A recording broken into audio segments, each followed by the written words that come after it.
Cape Town has welcomed top business leaders for the Business 20 Summit.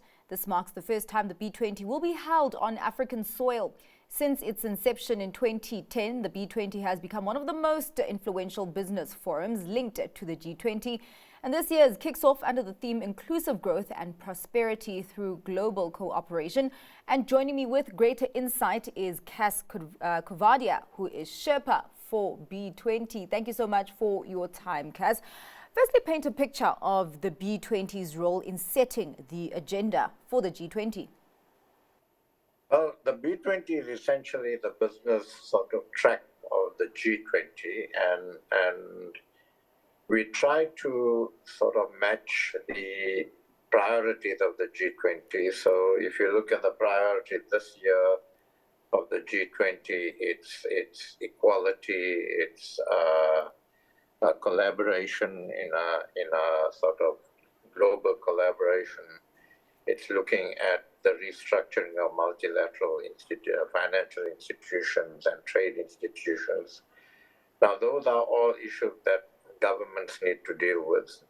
We, from a business point of view, have decided that our theme would be inclusive growth, which also is one of the themes of the G20.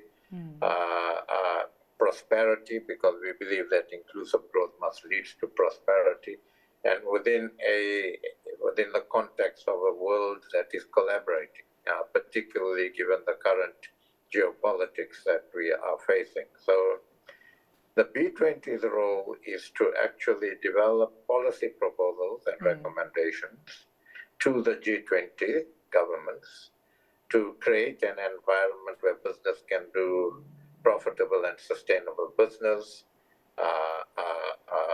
ensure that economies are inclusive, and address issues, critical issues in the world like trade and investment, climate change, digital economies, and digital transformation, finance and infrastructure, manufacturing and beneficiation, and business ethics, and so on. And so we will feed into the G20 policy process, and towards September this year, we will hand over recommendations to our president to feed into the G20 process and advocate for those policy recommendations to be considered by the G20. And you talk about a collaboration, but also South Africa has to position itself in a favorable way there. What message is South African business getting out there and hoping to get out there this week? Well, we're hoping to get out the message, and South Africa as a host, we want to make this an African B20. Okay. Also, we're the fourth country in the South after Indonesia, India, Brazil, and ourselves that is hosting the B20 consecutively. So we want to position the priorities of the Global South, because we hand over to the United States toward the end of this year, and they are the host next year. So we want to position the priorities of the South. We want to position the priorities of Africa as an investment opportunity, as a continent that's innovative, and we want to position South Africa as an investment destination. So we will do that, all of that, through 8 task forces, populated by representatives, senior business representatives from the G20 countries and the continent. And what we want to do is ensure that we have implementable and actionable recommendations that create the legislative environment for business to do what it does best, which is to do business, make profits, contribute to the fiscus of G20 countries, and ensure that we build our economies in an inclusive way and address problems of poverty, unemployment, and other social ills that many of our countries have. And although we may talk about collaboration, we also know that there is a level of fragmentation that is happening right now globally. And I'm just wondering,